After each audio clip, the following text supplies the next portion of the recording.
নানা শাস্ত্র বিচারণৈক নিপুণ সদ্ধর্ম সংস্থাপক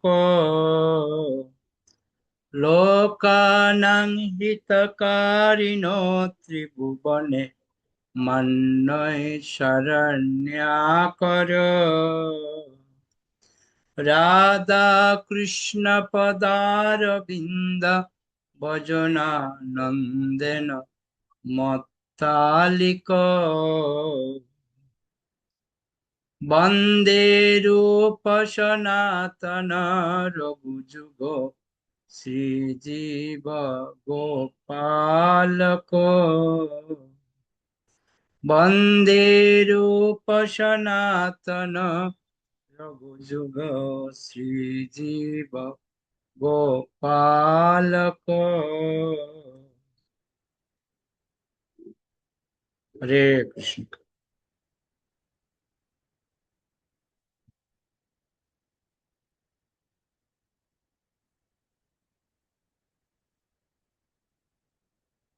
প্রথম পাঁচ প্যারা উজ্জ্বল প্রভু পড়ুন।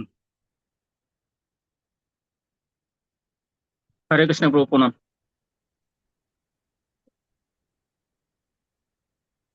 চত্বরিংশতি অধ্যায়। পুত্র ও অন্যান্য অধস্তনদের শ্রদ্ধা মিশ্রিত প্রীতি। যে সমস্ত ব্যক্তি নিজেদের শ্রীকৃষ্ণের কৃপাপাত্র বলে মনে করেন এবং নিজেদের শ্রীকৃষ্ণের পুত্র বলে মনে করেন, তাদের মধ্যে যথার্থ শ্রদ্ধা মিশ্রিত প্রীতির প্রকাশ হয়। এই রকম কৃপাপাত্রের শ্রেষ্ঠ উদাহরণ হচ্ছেন সারণ, গদ ও সুভদ্রা। তারা সকলেই ছিলেন যদুবংশ এবং তারা সর্বদাই নিজেদের শ্রীকৃষ্ণের দ্বারা সুরক্ষিত মনে করতেন। তেমনি প্রদ্যুম্ন, চারুদেষ্ণ, শাম্ভ আদি শ্রীকৃষ্ণের পুত্ররাও সেই রকম মনোভাবাপন্ন ছিলেন। দ্বারকায় শ্রীকৃষ্ণের বহু পুত্র ছিল। তার 16,108 জন মহিষীর প্রত্যেকের 10টি করে পুত্র সন্তান ছিল এবং প্রদ্যুম্ন, চারুদেষ্ণ, শাম্ভ প্রমুখ প্রতিটি পুত্রই নিজেদের শ্রীকৃষ্ণের দ্বারা সুরক্ষিত বলে মনে করতেন। শ্রীকৃষ্ণের পুত্ররা যখন তার সঙ্গে একসাথে খাবার খেতেন তখন তারা মাঝে মাঝে মুখ হা করতেন যাতে শ্রীকৃষ্ণ তাদের খাইয়ে দিতে পারেন। মাঝে মাঝে শ্রীকৃষ্ণ তার কোনো ছেলেকে কোলে তুলে নিয়ে আদর করতেন এবং তার মস্তক আঘ্রাণ করে আশীর্বাদ করতেন। তখন পূর্ব জন্মে সে যে কত পুণ্য সঞ্চয় করেছে সেই কথা স্মরণ করে অন্য সমস্ত পুত্ররা আনন্দাশ্রু বর্ষণ করতেন। শ্রীকৃষ্ণের বহু পুত্রের মধ্যে শ্রীকৃষ্ণের প্রধানা মহিষী রুক্মিণীর পুত্র প্রদ্যুম্নকেও প্রধান বলে গণ্য করা হয়। প্রদ্যুম্নের অঙ্গ শৈশব ঠিক শ্রীকৃষ্ণের মতো। শ্রীকৃষ্ণের শুদ্ধ ভক্তরা প্রদ্যুম্নের সৌভাগ্যের মহিমা কীর্তন করে বলেন, আদর্শ পিতার আদর্শ পুত্র। হরিবংশ গ্রন্থে প্রভাবতীকে হরণ করার সময় প্রদ্যুম্নের কার্যকলাপের বর্ণনা করা হয়েছে। সেই সময় প্রভাবতীকে প্রদ্যুম্ন বলেন, হে প্রভাবতী, আমাদের পরিবারের প্রধান হচ্ছেন শ্রীকৃষ্ণ। তিনি হচ্ছেন স্বয়ং গরুড় বাহন বিষ্ণু এবং তিনিই আমাদের পরম প্রভু। তিনি যে আমাদের সব সময় রক্ষা করছেন সেই সম্বন্ধে সম্পূর্ণ নিশ্চিত থাকার ফলে কখনো কখনো আমরা এত গর্বিত হয়ে পড়ি যে আমরা ত্রিপুরারি শিবের সঙ্গে লড়াই করতেও কোনো ভয় পাই না। দুই রকম ভক্ত সম্ভ্রম ও মর্যাদা সহকারে ভগবানের সেবা করেন। তারা হচ্ছেন ভগবানের কৃপাপাত্র এবং ভগবানের পুত্র। দ্বারকায় শ্রীকৃষ্ণের সেবকেরা পরমারাধ্য ও পরমেশ্বর ভগবান রূপে তার আরাধনা করেন।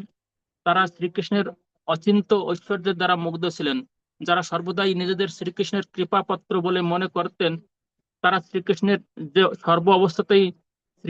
সর্ব অবস্থাতেই রক্ষা করবেন এই বিশ্বাসের বশবর্তী হয়ে কাউকে গ্রাহ্য করতেন না। প্রায়ই দেখা গেছে যে শ্রীকৃষ্ণের পুত্ররা বিভিন্ন জায়গায় বেআইনি ভাবে কাজ করছেন, কিন্তু তবুও শ্রীকৃষ্ণ ও বলরাম তাদের সর্বতোভাবে রক্ষা করেছেন। এমনকি শ্রীকৃষ্ণের জ্যেষ্ঠ ভ্রাতা বলরামও কখনো কখনো নিজের অজান্তে শ্রীকৃষ্ণের প্রতি শ্রদ্ধা নিবেদন করেছেন। একবার কৃষ্ণ তার জ্যেষ্ঠ ভ্রাতা বলরামকে শ্রদ্ধা নিবেদন করতে গিয়েছিলেন, কিন্তু বলরাম তখন তার গদা অবনত করে শ্রীকৃষ্ণের চরণ কমল স্পর্শ করেন। অর্থাৎ বলরামের হাতের গদা শ্রীকৃষ্ণকে তার প্রণতি নিবেদন করে। পূর্ব বর্ণিত এই কৃপাশ্রয়তা কখনো কখনো অনুভব রূপে অভিব্যক্ত হয়। স্বর্গের দেবতারা যখন শ্রীকৃষ্ণের কাছে এসেছিলেন তখন শ্রীকৃষ্ণের পুত্ররা তাদের অনুগামী হয়েছিলেন এবং ব্রহ্মা তার কমণ্ডল থেকে তাদের মস্তকে জল সিঞ্চন করেছিলেন। দেবতারা যখন শ্রীকৃষ্ণের সামনে আসেন তখন তার পুত্ররা স্বর্ণ সিংহাসনে বসার পরিবর্তে ভূমিতে বিছানো মৃগ চর্মের উপর বসেন। হরি বল। কখনো কখনো হরে কৃষ্ণ।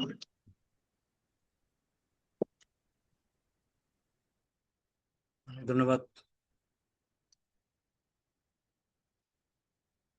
তো এখানে আমরা শ্রদ্ধা মিশ্রিত প্রীতি,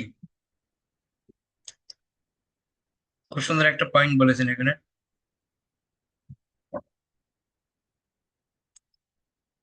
যে শ্রীকৃষ্ণের কৃপা প্রাপ্ত বলে মনে করেন।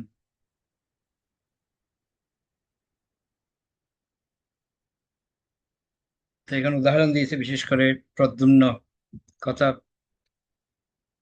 বেরিয়ে আসছে, যেটা আমরা জানি কৃষ্ণের 16,108 জন মহিষী, তাদের ঘরে 10 জন করে পুত্র সন্তান। তো এদিকে ভগবানের কৃপা লাভের যে শ্রেষ্ঠ উদাহরণ হিসেবে আমরা দেখতে পাচ্ছি, কয়েকজন নাম দিয়েছে এখানে, সুভদ্রা, সারবৎ, প্রদ্যুম্ন, চারুদংশ, শাম্ব। তো সব থেকে বেশি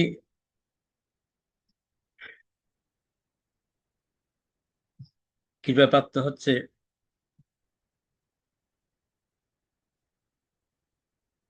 প্রদ্যুম্ন, তার কথাটা বিশেষ করে ফুটিয়ে তুলেছেন এখানে।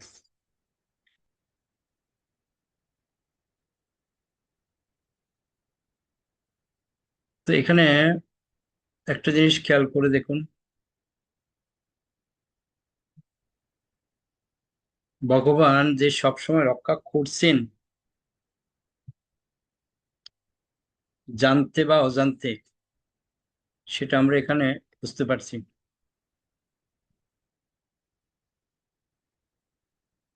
এমনকি বলরামের কথাও বলছে এখানে, দেখুন, এমনকি স্বর্গের দেবতাদের কথা বলছে।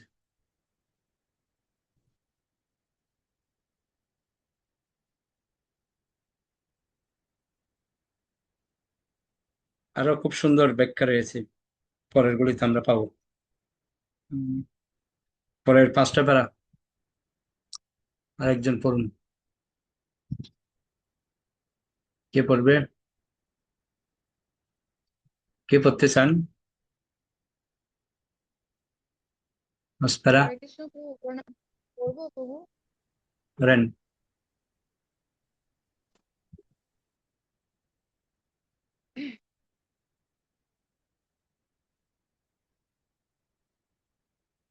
হরে কৃষ্ণ প্রভু, প্রণাম। কখনো কখনো শ্রীকৃষ্ণের পুত্রদের ব্যবহার তাঁর পরিচারকদের মতো বলে প্রতীত হয়। যেমন তার পুত্ররা তাকে প্রণতি নিবেদন করতেন। তারা ছিলেন মৌন, বিনীত এবং জীবন বিপন্ন করেও তারা কৃষ্ণের আদেশ পালন করতে উন্মুখ ছিলেন। শ্রীকৃষ্ণের সামনে এলেই তারা তাকে প্রণতি নিবেদন করতেন। তারা ছিলেন অত্যন্ত শান্ত ও সংযত এবং শ্রীকৃষ্ণের সম্মুখে তারা হাসতেন না অথবা কাঁদতেন না, এবং তারা কখনোই শ্রীকৃষ্ণের মাধুর্য লীলা সম্বন্ধে আলোচনা করতেন না। অর্থাৎ যে সমস্ত ভক্ত মর্যাদা সহকারে ভগবত ভক্তিতে যুক্ত, তাদের শ্রীকৃষ্ণের মাধুর্য লীলা সম্বন্ধে আলোচনা করা উচিত নয়। বদ্ধ অবস্থায় ভক্তদের কর্তব্য হচ্ছে ভগবত ভক্তির বিধি অনুসারে সাধন ভক্তির অনুশীলন করা। কেউ যখন ভগবত ভক্তির পরিপক্ক অবস্থায় নিজের স্বরূপ উপলব্ধি করেন, তখন তিনি শ্রীকৃষ্ণের সঙ্গে তার নিত্য সম্পর্কের কথা অবগত হন। কৃত্রিমভাবে কোনো সম্পর্ক প্রতিষ্ঠা করার চেষ্টা করা উচিত নয়। কখনো কখনো দেখা যায় যে অতি জঘন্য প্রকৃতির কোনো কামার্ত পুরুষ ভগবত ভক্তির অভিনয় করে মাধুর্য রসে শ্রীকৃষ্ণের সঙ্গে সম্পর্ক প্রতিষ্ঠা করার চেষ্টা করে। এই ধরনের গর্হিত কার্যকলাপের ফলে তারা প্রাকৃত সহজিয়ায় পরিণত হয়, অর্থাৎ তারা অত্যন্ত লঘুভাবে ভগবত ভক্তিকে গ্রহণ করে। যদিও এই সমস্ত ব্যক্তি মাধুর্য রসে শ্রীকৃষ্ণের সঙ্গে সম্পর্ক প্রতিষ্ঠা করতে অত্যন্ত উৎসুক, কিন্তু তাদের ব্যবহারিক জীবনে তাদের আচরণ অত্যন্ত কদর্য। যে মানুষ যথার্থভাবে শ্রীকৃষ্ণের সঙ্গে তার সম্পর্ক প্রতিষ্ঠা করেছেন, তিনি কখনোই জাগতিক স্তরে আচরণ করেন না, তাঁর চরিত্রে কোনো কলুষ দেখা যায় না। কামদেব যখন শ্রীকৃষ্ণকে দর্শন করতে আসেন, কয়েকজন ভক্ত তাকে বলেন, হে কামদেব, তুমি যে অসীম সৌভাগ্যের ফলে শ্রীকৃষ্ণের চরণার বিন্দে তোমার দৃষ্টি নিবিদ্ধ করতে সমর্থ হয়েছ, তার ফলে তোমার দেহের শ্বেতবিন্দুগুলি জমে বরফ হয়ে গেছে এবং তাদের দেখতে ঠিক কণ্টকি ফলের মতো লাগছে। এগুলি পরমেশ্বর ভগবানের প্রতি শ্রদ্ধাজনিত ভাবে দৃষ্টান্ত। যদুবংশীয় রাজকুমারেরা যখন শ্রীকৃষ্ণের পাঞ্চজন্য শঙ্খনাদ শুনতেন, তখন দিব্য আনন্দের অনুভূতিতে তাদের শরীর রোমাঞ্চিত হতো।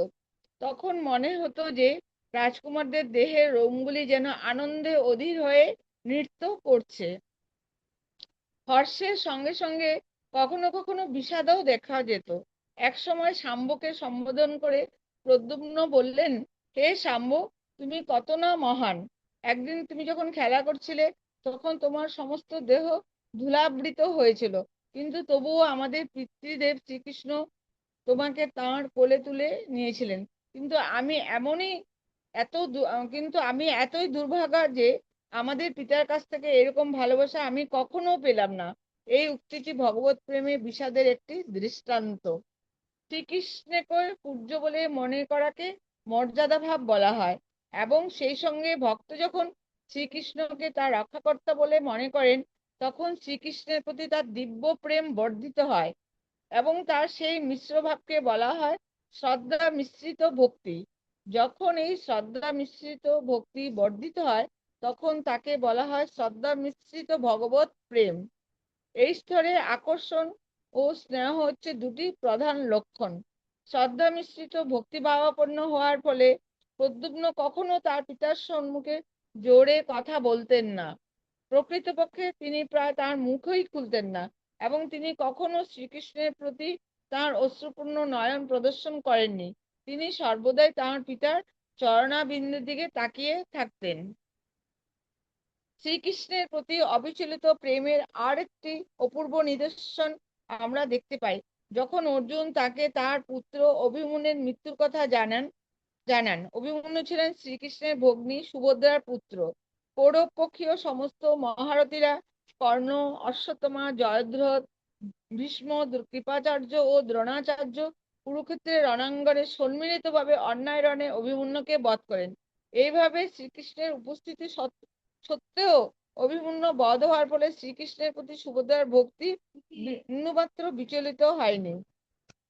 সেই কথা ঘোষণা করে অর্জুন তাকে বলেছেন, যদিও তুমি সামনে থাকা সত্ত্বেও এইরকম অন্যায়ভাবে অভিমন্যু হত হলো, সেজন্য তোমার প্রতি সুভদ্রার ভালোবাসা একটুও বিচলিত হয়নি, এমনকি তার বর্ণ একটু মলিন হয়নি। তার ভক্তের প্রতি শ্রীকৃষ্ণের স্নেহের। হরে কৃষ্ণ। খুব সুন্দর একটা কথা বলেছে এখানে।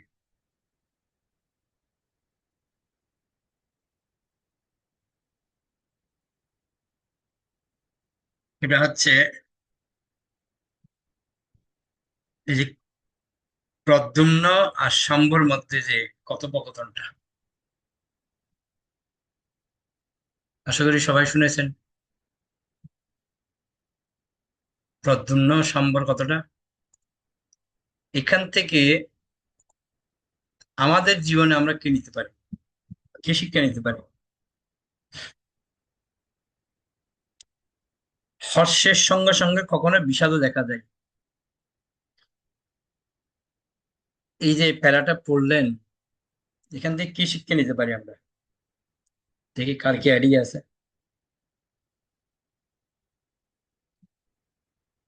শাম্বকে যে প্রদ্যুম্ন বলছে, তুমি ধুলোর মধ্যে খেলাধুলা করেছো, কিন্তু ধুলা গায়ের মধ্যে তোমার আছে, তারপরও কৃষ্ণ তোমাকে কোলে তুলে নিয়েছে, কিন্তু আমি এত দুর্ভাগা যে আমি এরকম ভালোবাসা পাইনি। কি শিক্ষা আমাদের! মালিনী মাতাজি বলুন। হরে কৃষ্ণ প্রভু প্রণাম। মানে উম, কখনো কখনো দেখা যায় যে আহ আমরা গুরু মহারাজের কাছে যাই, যে গুরু মহারাজকে অনেকেই প্রণাম করতে পারে, প্রণামী দিতে পারে, কিন্তু আমরা অনেকেই সেটা পারি না। কিন্তু আমাদেরও ভাবতে হবে যে গুরু মহারাজ বা কৃষ্ণ নিশ্চয়ই আমাদেরকেও দেখছে, যাতে আহ মানে আমরা এত এত দুর্ভাগা না যে মানে কুলে উঠলেই যে আমাদের আনন্দ হবে, আর কুলে না উঠলে আনন্দ হবে না। মানে গুরু মহারাজকে আমরা সব সময় স্মরণ করতে পারবো, মানে সেই আশা নিয়েই মানে আমরা বুক বাঁধবো। ওকে, ধন্যবাদ। আমি একটা গ্রুপে পোস্ট করেছিলাম, আশা করি পোস্টটা আপনারা পড়েছেন। 3 রকমের গুরু প্রতিসেবক রয়েছেন, 3 রকমের। কি পড়েছেন আর কি বুঝেছেন, কেউ কেউ বলবেন এই পোস্ট থেকে?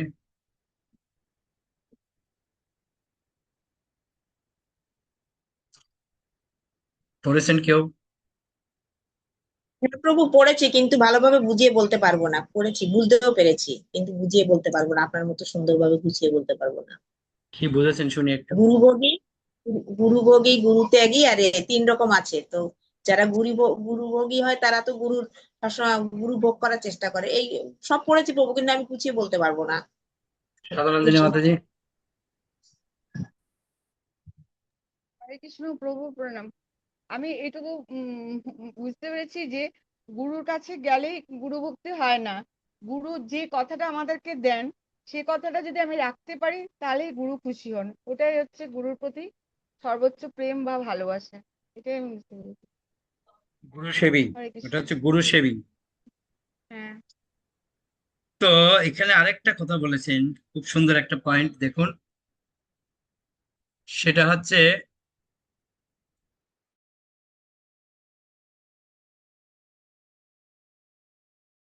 আরেকটা জিনিস এখানে আমরা দেখি, সুভদ্রার কথা বলেছে এখানে দেখুন। সুভদ্রার পুত্র অভিমন্যু কিন্তু যখন হত হয়েছেন, যখন তার মৃত্যুর কথা জানলো সুভদ্রা, তো কৃষ্ণ কিন্তু ওই রণক্ষেত্রেই ছিল কিন্তু। তো ভগবানের থাকাকালীন যে তার ভাগ্নে বিশেষ করে যে বধ হলো, এক্ষেত্রে সুভদ্রার মনোভাবটা কিরকম হওয়া উচিত ছিল? এখান থেকে আমাদের জন্য কি শিক্ষণীয় বিষয় আছে? সুভদ্রার মনোভাব কি ছিল, আর ওই জায়গায় যে আমরা থাকতে আমাদের মনোভাব কি হতো, ভাবুন তো।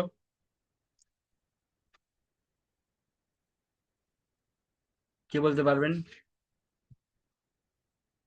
লাস্টের প্যারা যেটা পড়লেন আমাদের সদানন্দের মাতাজি, মালিনী মাতাজি বলুন।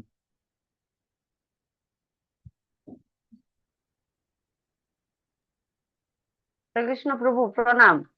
মানে আমাদের ভাব হইতো যে আমার ভাই থাকা সত্ত্বেও আমার ছেলে মরে গেছে, কিন্তু সুভদ্রা এতই মানে চিন্ময় জগতের মানুষ ছিল যে ভাই ছিল ছিল মানে সন্তান হারা, সে ভাবে নাই যে ভাই থাকা সত্ত্বেও আমার ছেলেকে রক্ষা করলো না, আর আমি সেই ভাইকে শ্রদ্ধা করতে পারবো না।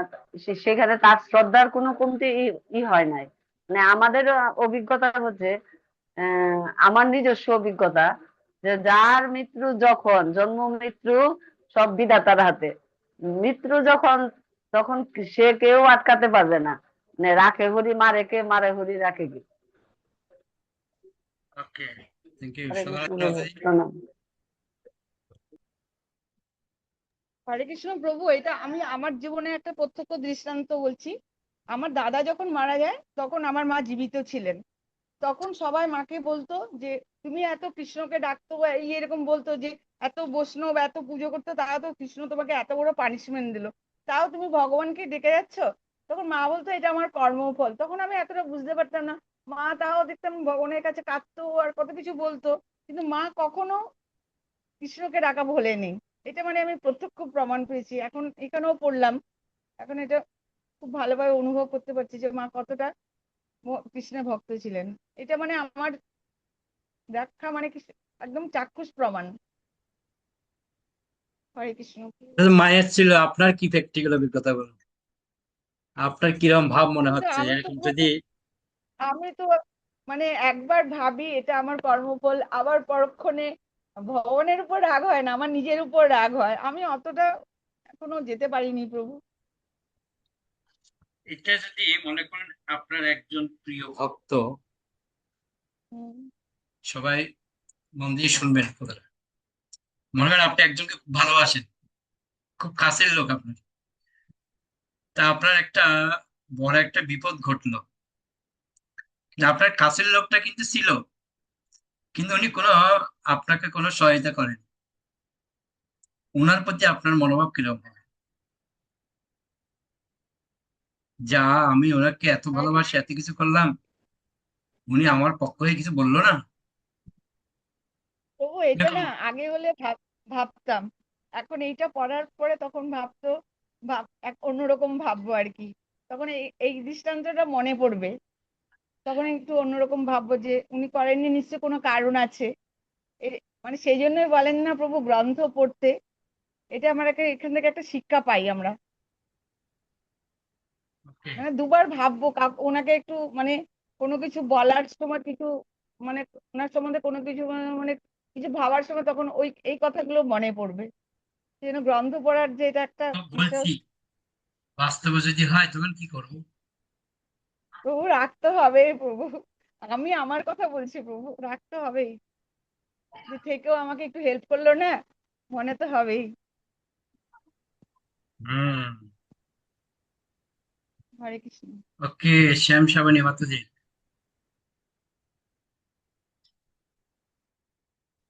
হরে কৃষ্ণ প্রভু, প্রণাম। প্রভু এটা যদি আগের আগের যদি ঘটনাগুলো ঘটেছিল আমার জীবনে অনেক কিছু, তো তখন কিন্তু আমি সত্যি ভাবতাম যে ভগবান আমার জন্য এরম কেন করলো, এটা ভগবানের করা উচিত ছিল না। কিন্তু এই মুহূর্তে আমি যে এখন যে এরকম মানে পড়াশোনাতে রয়েছি, যা আপনাদের সাথে আপনাদের কাছে শুনছি, যেগুলো নিচ্ছি, এখন আমি পুরো জানি যে ভগবান যা করে মঙ্গলের জন্য করে। এখন আমি আগে আমি ভগবানের কাছে অনেক কিছু চেয়েছি প্রভু, যে ভগবান আমাকে সন্তান দাও, ভগবান আমাকে এই দাও ওই দাও। তো এখন আমি ভাবছি ভগবান যা করে মঙ্গলের জন্যই করেন, এবং যেটা করছেন আমি আর এখন কিছু চাই না, ভগবানের কাছে আর কিছু চাই না, ভুলভাল চাওয়া হয়ে যাবে। ওই জন্য ভগবান আমাদের জন্য যেটুকু ভেবে রেখেছে সেটুকুই ঠিক আছে, একদমই ঠিক আছে। এটাই আমি জানি। হ্যাঁ, তখন হয়তো ভাবতাম যে উনি আমার জন্য করলো না, ওর সামনে, ওর চোখের সামনে এই ঘটনাটা ঘটলো তবু দেখলো না, তখন ভাবতাম। কিন্তু এখন প্রভু, এখন আর সেটা ভাবি না, এখন ভাবি ভগবান যা করে একদম মঙ্গলের জন্যই করে। হরে কৃষ্ণ প্রভু। জীবন, অনেক ধন্যবাদ। শিলা মাতাজি কি বলছেন? হরে কৃষ্ণ প্রভু, প্রণাম।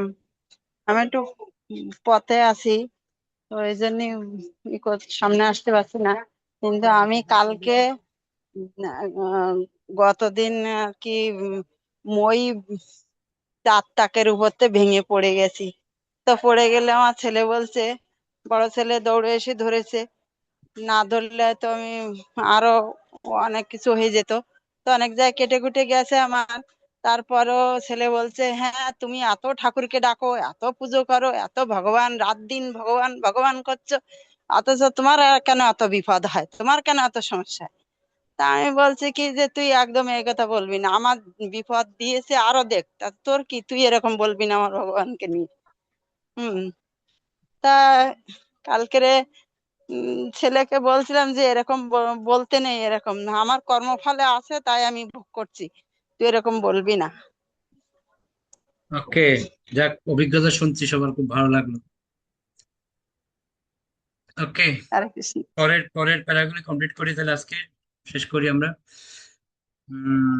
কে পড়তে চান? অচ্যুত প্রভু বলুন, কমপ্লিট করে দিন।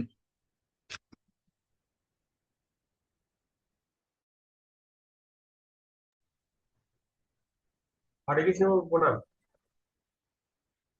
তার ভক্তদের প্রতি শ্রীকৃষ্ণের স্নেহের একটি নিদর্শন হচ্ছে তিনি যখন পদ্মকে তার সামনে এত লজ্জিত না হতে বললেন, তিনি পদ্মকে বললেন, হে পুত্র, তুমি তোমার এই হীনমন্যতা পরিত্যাগ করো এবং এইভাবে মাথা নিচু করে রেখো না।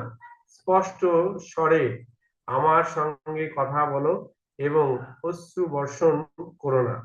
তুমি সরাসরি ভাবে আমার দিকে তাকাতে পারো এবং নিঃসংকোচে তুমি আমার শরীরের হাত রাখতে পারো।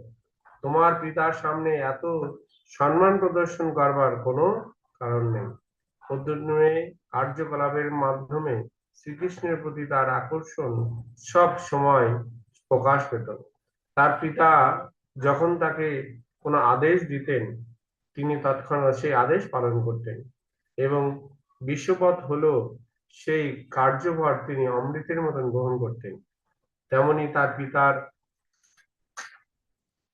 অনুমোদন না থাকলেও অমৃত উপম বস্তুকে তিনি বিশদ বস্তু পরিত্যাগ করিতেন। শ্রীকৃষ্ণের প্রতি পদ্মের উৎকণ্ঠাপূর্ণ আসক্তির একটি সুন্দর দৃষ্টান্ত হচ্ছে, পদ্মন্য যখন তার পত্নী রতিকে বললেন, আমাদের শত্রু সম্বারাসুর ইতিমধ্যে নিহত হয়েছেন, এখন আমি আমার পিতৃদেব, তিনি আমার পরম গুরুদেব এবং তিনি পাঞ্চজন্য শঙ্খধারী, তাকে দেখবার জন্য অত্যন্ত আকুল হয়ে উঠেছি। কুরুক্ষেত্রের যুদ্ধের সময় শ্রীকৃষ্ণ যখন দ্বারকা থেকে দূরে ছিলেন, তখন তার বিরহে পদ্মন্য অত্যন্ত কাতর হয়েছিলেন। তিনি বললেন, আমার পিতা যেহেতু দ্বারকা ছেড়ে চলে গেছেন, তাই এখন তার আর আমার যুদ্ধবিদ্যা অনুসরণ করতে ভালো লাগে না, এমনকি কোনো খেলাধুলো করতেও ভালো লাগে না। সেই সমস্ত বিষয়ে আলোচনা করেই বা কি লাভ? আমার পিতার অনুপস্থিতিতে আমার দ্বারকায় থাকতেও ইচ্ছা করে না। অর্জুন যখন সম্বাসুরকে বধ করে গৃহে ফিরে আসেন, তখন তিনি তার পিতা শ্রীকৃষ্ণকে দেখতে পান। তিনি তৎক্ষণাৎ আনন্দে এই অধীর হয়ে পড়েন যে তিনি নিজেই তার সেই আনন্দের কথা বুঝতে পারেনি। এটি বিরহজনিত সাফল্যের একটি দৃষ্টান্ত। এই রকমই আরেকটি সন্তুষ্টির অনুভূতি দেখা যায় যখন শ্রীকৃষ্ণ কুরুক্ষেত্রের রণাঙ্গন থেকে দ্বারকায় তার গৃহে ফিরে আসেন। তখন তার সমস্ত পুত্ররা আনন্দে এত অধীর হয়ে ওঠেন যে তারা বারবার অনেক রকম ভুল করতে থাকেন। এই ভুলগুলি পূর্ণ পরিতৃপ্তির লক্ষণ। প্রতিদিন অশ্রুপূর্ণ নয়নে পূর্ণ শ্রীকৃষ্ণের চরণারবিন্দ দর্শন করতেন। সম্ভ্রম প্রীতির সম্বন্ধে অনন্য ভক্তদের লক্ষণগুলি যেভাবে পূর্ণ বর্ণনা করা হয়েছে, সেইভাবে পদ্মের সম্ভ্রম প্রীতির লক্ষণগুলি সম্পর্কে বর্ণনা করা যেতে পারে।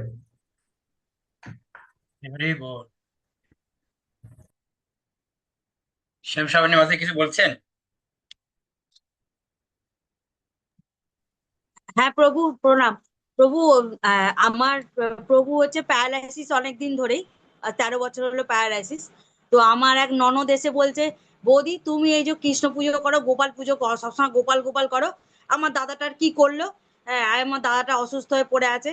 তো আমি তখন ওকে বললাম যে দেখো, এগুলো তো আমাদের কর্মফল, তো আমরা যে যেমন কর্ম করেছি সেটা আমাদের ভোগ করতেই হবে, সেটা নিয়ে দেখো না, তোমাকে কে বলেছে, কে লিখে দিয়েছে? আছি দেখো, আমরা তো একটু একটু এখন তো পড়াশোনা করছি, আর আমাদের প্রভুরাও মাতাজিরাও আমাদের খুব গাইড করছেন। তো তার থেকে আমরা জেনেছি যে এইগুলো আমাদের কর্মফল, এগুলো আমরা যদি এই জন্মে যদি আমি এগুলো করে নিতে পারি, সামনের জন্মে নিশ্চয়ই, এখন আমি যদি ভক্তি করি, সামনের জন্মে আমি ভালো একটা কোনো একটা ভালো জায়গায় আমি থাকবো, হয়তো এত দুঃখ কষ্ট আমার থাকবে না। তো ওরা মনে করছে যে দুঃখে কষ্টে আছি, কিন্তু প্রভু সত্যি কথা বলতে আমি কিন্তু দুঃখে নেই।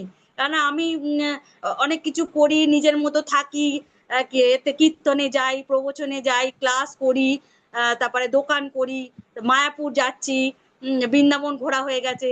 তো আমি কিন্তু ভালোই আছি প্রভু, কিন্তু ওরা মনে করে যে আমি খারাপ আছি। এইটাই আর কি প্রভু, আমি সত্যি খুব ভালো আছি। এই আর কি, এইটাই বলার ছিল প্রভু। ধন্যবাদ। ভক্তদের ভাবনা এরকম হওয়া উচিত, আমাদের জীবনে যা কিছু হয় ভগবান ইচ্ছা অনুসারে হচ্ছে, কৃষ্ণ ইচ্ছা বিনা একটা পাতাও নড়ে না। এখানে প্রদ্যুম্নের মনের ভাব দেখুন, দুটো পয়েন্ট এখানে। প্রদ্যুম্ন ভাবছিল যে শাম্বকে কৃষ্ণ কোলে তুলে নিয়েছেন, কি ধুলা গায়ে মাখা থাকাকালীন, কিন্তু প্রদ্যুম্নকে কোলে তুলে নেয়নি, এটাই হচ্ছে মনের দুঃখ। কিন্তু আমরা এই অধ্যায়টা পরে বুঝতে পারলাম যে ভগবান সব থেকে বেশি ভালোবাসতেন কাকে? প্রদ্যুম্নকে। এখান থেকে একটা শিক্ষণীয় বিষয়, কি শিক্ষণীয় বিষয়? যাকে যত বেশি ভালোবাসে সে মনে করে কি আমাকে মনে হয় কম ভালোবাসে। এটা একটা শিক্ষা আমরা এখান থেকে পাই। প্রদ্যুম্নকে সবকিছুর মধ্যে প্রাধান্য দেওয়া হয়েছে, দেখুন পুরো প্রদ্যুম্নের কথা বিশেষ করে। সে যখন সম্বৎসরকে বধ করেছেন, পিতার দেখা পাবে কি পাবে না মনে শঙ্কা ছিল, কিন্তু ঘরে এসে দেখি ঠিকই কৃষ্ণ তার সম্মুখে হাজির। এই যে প্রতিটা মুহূর্তে যে ভগবান তাকে কৃপা দিয়ে রেখেছেন, কিন্তু বিরহজনিত বিষাদ, যেটা আমাদের আনন্দের মধ্যে দুঃখ যাকে বলা হয়, তো ওই কথার মধ্যে যেটা বললেন শাম্বকে, এই পরিপ্রেক্ষিতে আমরা এটাই বুঝতে পারি, আমাদের পিতামাতা বলুন, গুরুদেব বলুন, ভগবান বলুন, যতই আমাদের ভালোবাসে আমরা কিন্তু সেটা উপলব্ধি করতে পারি না। আমরা কালকে পড়ছিলাম না যে অত্র স্বর্গ বিসর্গস্য স্থানং পোষণ মিথ্যা মন্বন্তরি শানু কথা নিরোধ মুক্তির আশ্রয়। তো ওখানের মধ্যে 4 নম্বর যে পয়েন্টটা, অত্র স্বর্গ বিসর্গস্য স্থানং পোষণ, এই পোষণ যে কথাটা, এটার বিশেষ একটা ব্যাখ্যা দিয়েছে কি, যে স্পেশালি ভাবে ভক্তদেরকে ভগবান আলাদাভাবে দেখেন। আর সে কথা গীতাই অনেকবার বলেছেন, নবম অধ্যায় 34 নম্বর শ্লোক বলেছেন একই কথা। আবার 18 অধ্যায় 65 নম্বর শ্লোক বলেছেন একই কথা, সেম একই শ্লোক, যে আমার ভক্তকে আমি আলাদাভাবে কেয়ার করি। তো প্রদ্যুম্নের জীবন কাহিনী যে আমরা এটা বুঝতে পারলাম, ভগবান যে তার ভক্তকে কিভাবে গাইড করেন। ওকে, আমাদের অনেক টাইম আজকে বেশি হয়ে গেছে, 4 মিনিট এক্সট্রা হয়ে গেছে। তা আমরা এখানে শেষ করব বৈষ্ণব প্রণাম করে। বাঞ্ছা কল্পতরুভ্যশ্চ কৃপা সিন্ধুভ্যেব চ পতিতানাং পাবনেভ্যো বৈষ্ণবেভ্যো নমঃ। আনন্দ বৈশ্য বৃন্দা কি জয়, নিতাই গৌর প্রেমানন্দে হরি হরি।